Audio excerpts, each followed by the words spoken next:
નમસ્કાર અમારા પરમ સ્નેહી પેન્શનર મિત્રો, નિવૃત્ત કર્મચારી મિત્રો, ભાઈઓ તથા બહેનો, સ્વાગત છે આપ સૌનું આપણી આ યુટ્યુબ ચેનલ ભાવેશ મકવાણા ન્યૂઝમાં।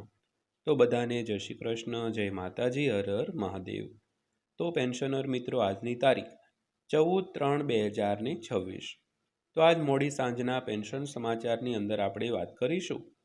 જો તમે એક નિવૃત્ત પેન્શનર હો તો 20 માર્ચ સુધીમાં આ કામ ફરજિયાત કરી લેજો, નહીતર આવતા મહિનાથી પેન્શન થશે બંધ। તો પેન્શનર મિત્રો, કયું કામ છે જે 20 માર્ચ સુધીમાં તમારે કરવાનું છે, નહીતર આવતા મહિનાથી તમારું પેન્શન બંધ થઈ શકે છે? તો ખાસ કરીને આજના વિડીયોમાં અંત સુધી બન્યા રહેજો, એટલે બધી જ માહિતી તમને A to Z વ્યવસ્થિત રીતે સમજાઈ જાય। અને હજી સુધી આપણી આ ચેનલ તમે સબસ્ક્રાઈબ ન કરી હોય અને જો તમે ડેઈલી આવી જ માહિતીઓ મેળવવા માંગતા હો તો આપણી આ યુટ્યુબ ચેનલ પણ અત્યારે સબસ્ક્રાઈબ કરી લેજો મિત્રો। તો શરૂ કરીએ આજનો આ વિડીયો। તો સૌથી પહેલાં વાત કરીએ ડીએ વધારો 2026ની। તો માર્ચનો અડધો ભાગ પૂરો થવા આવ્યો છે અને કર્મચારીઓ માટે ડીએ હજુ સુધી જાહેર કરવામાં આવ્યો નથી। તો કેન્દ્ર સરકારના કર્મચારીઓ માટે ડીએ વધારા અંગે તાજેતરમાં એક મોટી અપડેટ સામે આવી છે। તો હવે ફક્ત 2% કે 3%નો વધારો નહીં, પરંતુ મોંઘવારી ભથ્થામાં નોંધપાત્ર વધારો થવાની અપેક્ષા છે। તો આ વિશે વધુ જાણીશું આજના સમાચારમાં।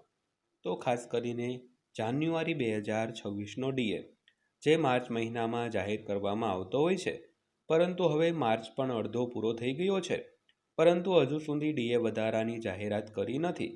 તો કેન્દ્ર સરકારના કર્મચારીઓ માટે ડીએ વધારા અંગે તાજેતરમાં એક મોટી અપડેટ સામે આવી છે અને હવે માત્ર 2 કે 3% નહીં, પરંતુ આટલા બધા ટકાનો એટલે કે નોંધપાત્ર ટકાનો વધારો થવાનો છે। તો આજના વિડીયોમાં આપણે આ બાબતે ચર્ચા કરીશું, તો આજનો વિડીયો ખાસ કરીને અંત સુધી જોઈ લેજો મિત્રો।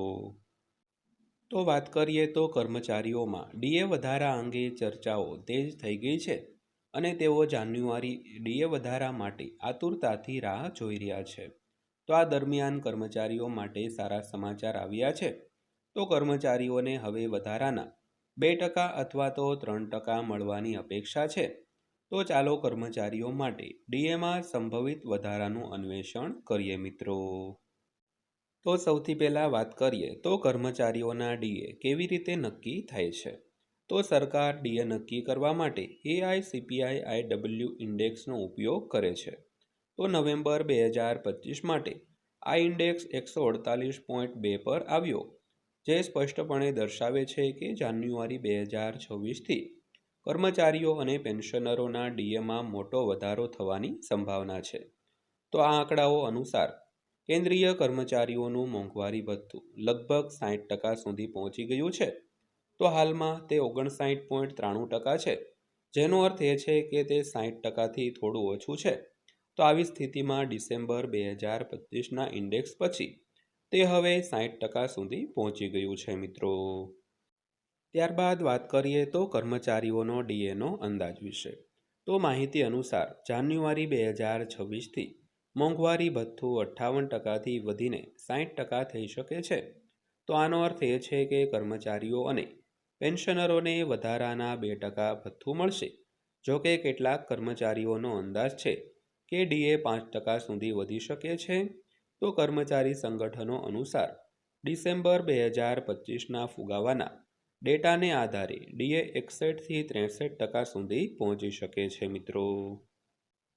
તો ત્યારબાદ વાત કરીએ તો શ્રમ મંત્રાલય ડીએ વધારા અંગે નિર્ણય લેશે।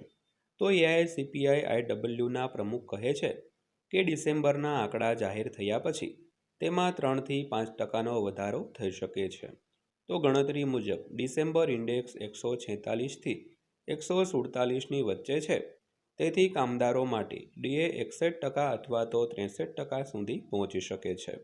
જોકે આ ફક્ત એક અંદાજ છે। તો ડીએ વધારા અંગેનો અંતિમ નિર્ણય શ્રમ મંત્રાલય દ્વારા લેવામાં આવશે મિત્રો।